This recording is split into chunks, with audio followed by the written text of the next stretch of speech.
বেগম জিয়ার শারীরিক অবস্থা অপরিবর্তিত, চিকিৎসার জন্য বিদেশ নিতে চাইলে সহযোগিতা করবে সরকার। তারেক রহমান ফিরতে চাইলে একদিনের মধ্যেই দেয়া হবে ট্রাভেল পাস। একই দিনে নির্বাচন ও গণভোটের আদেশ বাতিল করে নতুন গ্যাজেট দাবি জামায়াতের। নির্বাচনের পরিবেশ নিয়ে হতাশ এনসিপি, মতভিন্নতা ভুলে ঐক্য চায় বিএনপি।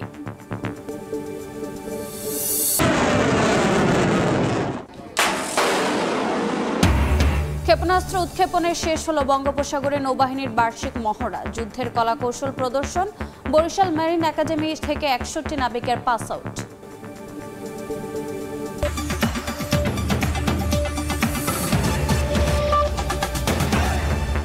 জনপদের সময়ের সঙ্গে আছি আমি রোজা চৌধুরী। বেগম খালেদা জিয়ার শারীরিক অবস্থা অপরিবর্তিত। দলীয় প্রধানের অসুস্থতার কারণে বিজয়ের মাসের কর্মসূচি স্থগিত করেছে বিএনপি।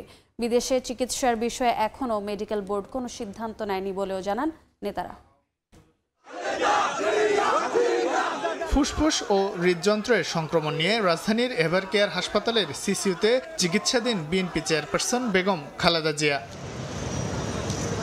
সাবেক এই প্রধানমন্ত্রীর স্বাস্থ্যের খবর নিতে প্রতিদিনের মতো রোববার সকালেও হাসপাতালের সামনে আসেন নেতাকর্মীরা। তাদের প্রার্থনা দ্রুত সুস্থ হয়ে উঠবেন বেগম জিয়া। ইনশাআল্লাহ আমাদের নেত্রী, আমার গণতন্ত্রের মা, ইনশাআল্লাহ আমাদের মাঝে ফিরে আসবে। সবাই প্রার্থনা করে যাতে দেশনেত্রী বেগম খালেদা জিয়া আবার আমাদের মাঝে সুস্থ হয়ে ফিরে আসে। মানুষের অধিকার প্রতিষ্ঠার জন্য এই নেত্রী যে অপরিসীম ত্যাগ স্বীকার করেছেন সেটা সর্বজন বিদিত।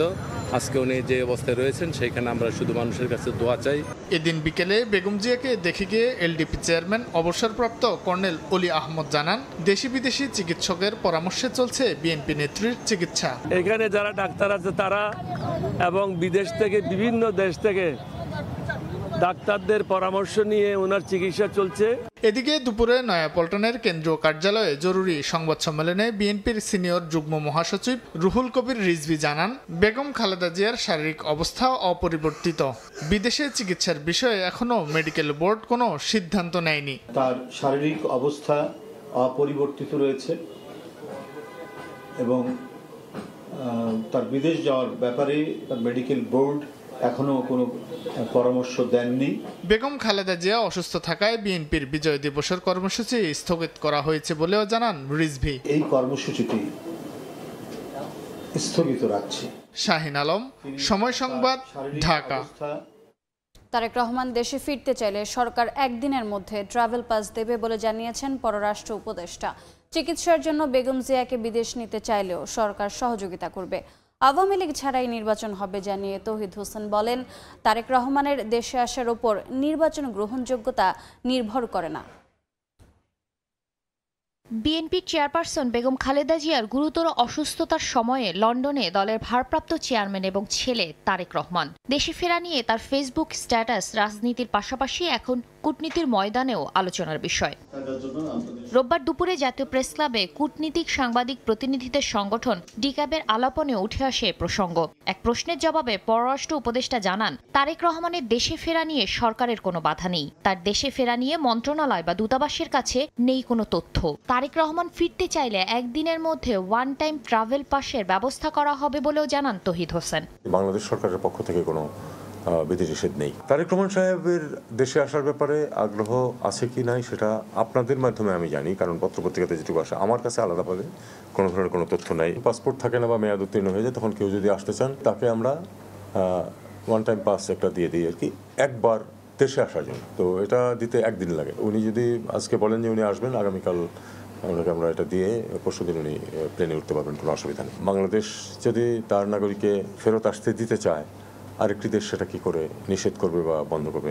আওয়ামী লীগ ছাড়াই নির্বাচন হবে উল্লেখ করে পররাষ্ট্র উপদেষ্টা বলেন, তারেক রহমানের দেশে আসার উপর নির্বাচনের গ্রহণযোগ্যতা নির্ভর করে না। উনি ঢাকায় পদার্পণ না করলে যে নির্বাচন হবে না বা সুষ্ঠু হবে না, এটা আমার ঠিক মনে হয় না। নির্বাচন সুষ্ঠু হবে কিনা সেটা অন্যান্য আরো অনেক ফ্যাক্টরের উপর নির্ভর করবে। সামাজিকভাবে অ্যাকসেপ্টেবল একটা ফ্যাক্ট এটা যে আওয়ামী লীগ এবার নির্বাচনে থাকবে না। চিকিৎসার জন্য বেগম জিয়াকে বিদেশে নিতে চাইলে সরকার সব ধরনের সহযোগিতা করবে বলেও জানান পররাষ্ট্র উপদেষ্টা। এই মুহূর্তে উনি আসলে বিদেশে যাকে নিয়ে যাওয়ার মতো অবস্থায় নেই। যদি একটু ইমপ্রুভ করে তাহলে নিয়ে যাওয়া হবে, সেজন্য বিভিন্ন অ্যারেঞ্জমেন্ট পার্টির পক্ষ থেকে করা হচ্ছে। আমরা সহায়তা করতেছি, যেটুকু যেখানে সহায়তা প্রয়োজন আমরা করব। দিল্লির সঙ্গে ঢাকার উষ্ণ সম্পর্ক শুধুমাত্র দুদেশের সরকারের মধ্যে ছিল, জনগণের মধ্যে নয়। উল্লেখ করে তিনি বলেন, শেখ হাসিনাকে ফেরত না দেওয়ার একটি ইস্যুতে ভারতের সঙ্গে সম্পর্ক আটকে থাকবে না। যদি শেখ হাসিনাকে ফেরত না দেয়, শুধু একটি ইস্যুতে আমাদের সম্পর্ক আটকে থাকবে না। শাতিলা শারমিন, সময় সংবাদ, ঢাকা। জনপদের সময় আরও থাকছে। সম্মিলিত ইসলামী ব্যাংকের চূড়ান্ত অনুমোদন, কার্যক্রম শুরু করতে নেই কোনো বাধা। শিগগিরই আমানতকারীদের অর্থ পরিশোধ, সুদহার, বেতন স্কেল সহ স্কিম নির্ধারণ। একই দিনে নির্বাচন ও গণভোটের আদেশ বাতিল করে নতুন গ্যাজেট চায় জামাত সহ ৮ দল। রাজশাহী বিভাগীয় সমাবেশে দাবি জানান জামাতের সেক্রেটারি জেনারেল। আলাদা আয়োজনে দলটির আমির বলেন, জামাত সরকার গঠন করলে কোনো দাবি নিয়ে রাস্তায় নামতে হবে না। গণভোট আয়োজন সহ 5 দফা দাবিতে রাজশাহীতে একই মঞ্চে জামাত সহ সমমনা 8 দলের শীর্ষ নেতারা। সমাবেশে জামাতের সেক্রেটারি জেনারেল মিয়া গোলাম পরোয়ার বলেন, একই দিনে নির্বাচন ও গণভোট সাধারণ মানুষ চায় না। এ বিষয়ে আদেশ বাতিল করে নতুন গেজেট বা প্রজ্ঞাপন জারির দাবি জানান তিনি। একই দিনে গণভোটের কথা বলেছেন। আমরা সরকারকে বলতে চাই, বাংলাদেশে বহু আইন আপনারা করছেন আর পরিবর্তন করছেন। সরকারের আদেশ, সরকারের তৈরি করা গেজেট, এটা তো ওহির বাণী, কোরআনের বাণী না। এটা আপনারা কারো পরামর্শে করেছেন। এই গেজেটকে পরিবর্তন করতে হবে। এদিকে সকালে রাজধানীতে এক সেমিনারে দলের আমির ডাক্তার শফিকুর রহমান বলেন, কিছু খারাপ রাজনীতিবিদদের কারণে দেশ পিছিয়ে পড়ে, তাদের মূল ধরে টান দিতে হবে। জামাত সরকার গঠন করলে কোনো দাবি নিয়ে আন্দোলন করতে রাস্তায় নামতে হবে না। অগ্রিম সুসংবাদ দিয়ে রাখতে চাই, সমাজের কোনো সেকশনের কোনো দাবি দাওয়া নিয়ে সরকারের কোথাও কোনো ধর্ণা দিতে হবে না এবং কোনো মিছিল মিটিং করতে হবে না। এ সময় কমিউনিটি ক্লিনিকের 200 কর্মীর মধ্যে কমিউনিটি ক্লিনিক স্বাস্থ্য সহায়তা ট্রাস্টের পক্ষ থেকে পুরস্কার তুলে দেন তিনি। এম এ আজিম, সময় সংবাদ, ঢাকা। মাঠ পর্যায়ে এখনও সুষ্ঠু ও নিরপেক্ষ নির্বাচনের পরিবেশ তৈরি হয়নি বলে মনে করছে জামাত ও এনসিপি। আর মতভিন্নতা ভুলে সবাইকে ঐক্যবদ্ধ হওয়ার আহ্বান বিএনপির। রাজধানীর সিরডাপ মিলনায়তনে সেমিনারে এসব কথা বলেন দলগুলোর নেতারা। সুষ্ঠু নির্বাচন আয়োজনে এখনো পরিবেশ সৃষ্টি নিয়ে ভিন্ন মত রাজনৈতিক দলগুলোর। 20 দিন আগে আপনি রিপোর্ট দিলেন যে 67% ভোট কেন্দ্র ঝুঁকিপূর্ণ। তো এখন 20 দিন পরে আমি কিন্তু স্বাভাবিকভাবে জানতে চাইবো যে আপনি তাকে কতটুকু কমিয়ে এনেছেন। নির্বাচন কমিশন গঠন হওয়ার পর থেকে তারা যে সমস্ত কার্যক্রমগুলো চালিয়েছেন সেগুলো এখনো জনপ্রত্যাশা পূরণ করতে পারেনি। পলিটিক্যাল কালচার এখন সিটি কর্পোরেশন আইসা যে বিলবোর্ড খুলবে, পোস্টার লাগাবে, সিটি কর্পোরেশনের তো টাকা দিছি আমরা সবাই, সে কি আব্বাস ভাই আর হেলাল ভাই পোস্টার লাগানোর জন্য পেইড করা হয়েছে? যে পোস্টার লাগাইছে তাকে খুলতে হবে। নির্বাচনের পরিবেশ নিয়ে এখনো সন্তুষ্ট নয় গণ অধিকার পরিষদ ও বিপ্লবী ওয়ার্কার্স পার্টি। সরকারের নিরপেক্ষতা শুরুতে যদি প্রশ্নবিদ্ধ হয়, তাহলে গোটা নির্বাচনী প্রক্রিয়া প্রশ্নবিদ্ধ হবে। আওয়ামী লীগকে যদি আপনি সুযোগ দেন, এই পদধারী নেতাদেরকে, তারা এমন ধরনের অরাজকতা সৃষ্টি করবে, নির্বাচনটা আর করতে পারবেন না। নিজেদেরকে ভেতর থেকে অন্তর থেকে ধৌত করতে না পারি, পরিষ্কার করতে না পারি, তাহলে অন্য কোনো বিষয় দিয়ে কোনো কিছু হবে, আমি অন্তত এটা বিশ্বাস করি না। অন্যদিকে ডক্টর বদিউল আলম মজুমদার রাজনীতিকে ব্যবসা ও পেশি শক্তির হাতিয়ার মন্তব্য করে বলেন, শুধু সুষ্ঠু নির্বাচন করেই টেকসই গণতন্ত্রের পথ উত্তরণ সম্ভব নয়। ক্ষমতার সাথে যাদের কাছেই যুক্ত আছে, আমরা যদি এই বিষয়ে যদি নজর না দেই এবং এর সাথে দুর্বৃত্তায়ন, দুর্নীতি এগুলো সম্পৃক্ত, তাহলে কিন্তু আমরা হয়তো একটা সুষ্ঠু নির্বাচন পাবো, কিন্তু গণতান্ত্রিক উত্তরণ হওয়ার পথটা অত মসৃণ হবে না। আগামী নির্বাচন সুষ্ঠু আয়োজন করতে হলে মাঠ প্রশাসনের নিরপেক্ষতা, অস্ত্র পেশি শক্তি, অবৈধ অর্থের ছড়াছড়ি বন্ধ করে নির্ভয়ে ভোটারদের ভোট দেওয়ার পরিবেশ নিশ্চিত করা চ্যালেঞ্জ হিসেবে দেখছেন বিশ্লেষকরা।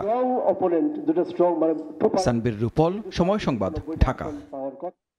বিডিআর হত্যাকাণ্ডে বহিঃশক্তির সরাসরি সম্পৃক্ততা ও তৎকালীন ক্ষমতাসীন দল আওয়ামী লীগের সরাসরি জড়িত থাকার শক্তিশালী প্রমাণ মিলেছে বলে জানিয়েছে তদন্তের জন্য গঠিত জাতীয় স্বাধীন তদন্ত কমিশন।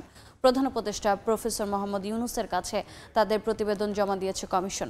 কমিশনের প্রধান মেজর জেনারেল অবসরপ্রাপ্ত আলম ও ফজলুর রহমান ও অন্যান্য সদস্যরা রাষ্ট্রীয় অতিথি ভবন যমুনায় প্রধান উপদেষ্টার কাছে এই প্রতিবেদন জমা দেন। কমিশন প্রধান বলেন, তদন্ত কাজ সুষ্ঠু, নিরপেক্ষ ও ত্রুটিমুক্ত করার স্বার্থে সর্বোচ্চ পেশাদারিত্ব বজায় রাখা হয়েছে। প্রধান উপদেষ্টা বলেন, বিডিআর হত্যাকাণ্ডে জড়িত দীর্ঘদিন ধরে অন্ধকারে ছিল। জনপদের সময় আরও থাকছে। সারা দেশে 2 ঘন্টা ফার্মেসি ও প্যাথোলজি বিভাগ বন্ধে ভোগান্তি।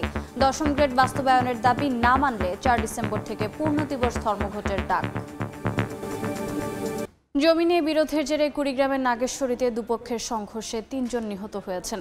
দুপুর 12টার দিকে জমিতে কাজ করা নিয়ে 2 চাচাতো ভাইয়ের মধ্যে বাকবিতণ্ডা হয়। এক পর্যায়ে সংঘর্ষ বাঁধলে এরশাদ, আলতাফ ও তাদের চাচাতো বোন কুলসুম ঘটনাস্থলেই মারা যান। আহত হন উভয় পক্ষের আরও অন্তত 10 জন।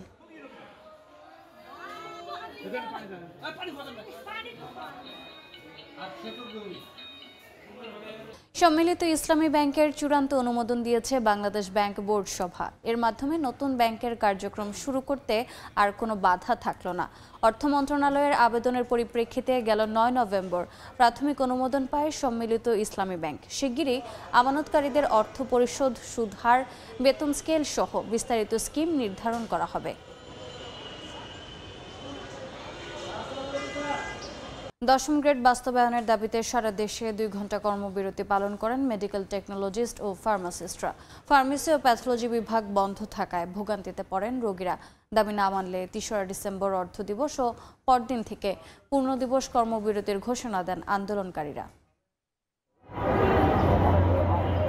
বেতন বৈষম্যের শিকার হচ্ছেন দাবি তুলে এবার আন্দোলনে মেডিকেল টেকনোলজিস্ট ও ফার্মাসিস্টরা। এরই অংশ হিসেবে রোববার সকাল 9টা থেকে বেলা 11টা পর্যন্ত দেশের বিভিন্ন হাসপাতালে এক্স-রে, রক্তদান সহ বিভিন্ন পরীক্ষা নিরীক্ষা বন্ধ রাখেন আন্দোলনকারীরা।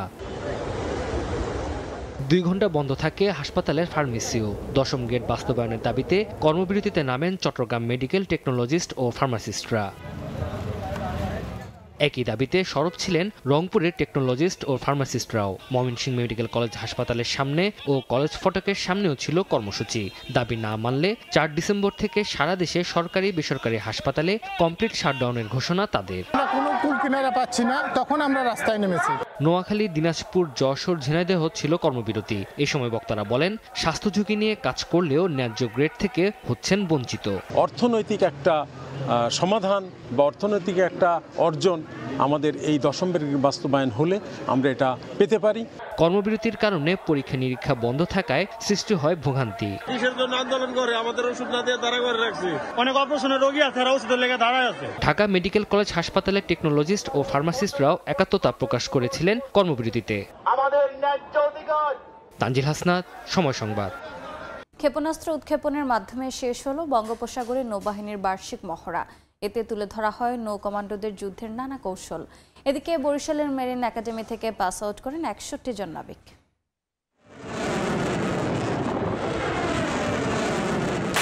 শত্রুপক্ষের টার্গেট লক্ষ্য করে বাংলাদেশ নৌবাহিনীর যুদ্ধজাহাজ থেকে ক্ষেপণাস্ত্র নিক্ষেপ করা হচ্ছে। সফলভাবে নিক্ষেপের মাধ্যমে একে একে ধ্বংস করা হচ্ছে শত্রুপক্ষকে। এটি ছিল বঙ্গোপসাগরে নৌবাহিনীর বার্ষিক মহড়ার অংশ। 5 দিনের মহড়ার শেষ দিনে বানৌজা খালিদ বিন ওয়ালিদ থেকে সমাপনী দিবসের মহড়া দেখেন নৌবাহিনীর প্রধান অ্যাডমিরাল এম নাজমুল হাসান সহ অন্তর্বর্তী সরকারের 4 উপদেষ্টা। সমাপনী দিবসের মহড়ার মধ্যে ছিল নৌবহরের বিভিন্ন রণকৌশল অনুশীলন, সমুদ্র এলাকায় পর্যবেক্ষণ, লজিস্টিক অপারেশন এবং উপকূলীয় এলাকায় অবস্থিত নৌ স্থাপনাসমূহের প্রতিরক্ষা। এদিকে বরিশালের মেরিন একাডেমিতে নৌবাহিনীর 4র্থ ব্যাচের ক্যাডেটদের পাস আউট কুচকাওয়াজ অনুষ্ঠিত হয়েছে। সন্তানদের সামরিক পোশাকে দেখে আপ্লুত হয়ে পড়েন অনেক অভিভাবক। সে একদিন অনেক বড় হবে, সে বড় পর্যায়ে চলে যাবে, ইনশাল্লাহ সে হয়েছে। আল্লাহ আমার আশা পূরণ করছে, আমি অনেক হ্যাপি। নৌ কর্মকর্তারা বলেন, ক্যাডেটরা শুধু দক্ষ নাবিক নন, তারা হয়ে উঠবেন দেশের অর্থনীতির চালিকা শক্তি। এটা বাংলাদেশের অর্থনীতির জন্য খুবই গুরুত্বপূর্ণ। ভবিষ্যতে এটা খুবই ইম্পর্ট্যান্ট একটা ইস্যু হয়ে দাঁড়াবে। আমরা যদি মেরিন সেক্টরটাকে খুব ভালোভাবে ইউটিলাইজ করতে পারি, তাহলে আমাদের জন্য ইকোনমির জন্য খুব ভালো একটা আর্নিং সোর্স হবে ফরেন রেমিটেন্স। চতুর্থ ব্যাচের 61 জন ক্যাডেট প্রি সি কোর্স সম্পন্ন করেন, যাদের মধ্যে 30 জন নটিক্যাল বিভাগের এবং 31 জন ইঞ্জিনিয়ারিং বিভাগের। সাহাল আব্দুল্লাহ আলভি, সময় সংবাদ। জনপদের সময়ের শীর্ষ সংবাদগুলো জানিয়ে দিচ্ছি আরেকবার। বেগম জিয়ার শারীরিক অবস্থা আগের চেয়ে কিছুটা ভালো। বিদেশ নিতে চাইলে সহযোগিতা করবে সরকার। তারেক রহমান ফিরতে চাইলে একদিনের মধ্যে দেয়া হবে ট্রাভেল পাস। বিডিআর হত্যাকাণ্ডে জড়িত আওয়ামী লীগ প্রধানের সমন্বয়কারী শেখ তাপস মিলেছে বিদেশি শক্তির সম্পৃক্ততা। প্রধান উপদেষ্টার কাছে তদন্ত প্রতিবেদন জমা কমিশনের। এবং একই দিনে নির্বাচন ও গণভোটের আদেশ বাতিল করে নতুন গ্যাজেট দাবি জামায়াতের। নির্বাচনের পরিবেশ নিয়ে হতাশ এনসিপি, মতভিন্নতা ভুলে ঐক্য চায় বিএনপি।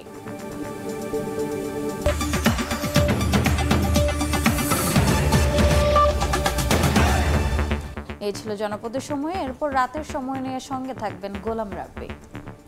রোজা, আপনাকে ধন্যবাদ। রাতের সময় নিয়ে আসছে কিছুক্ষণ পর, সঙ্গেই থাকুন সময়।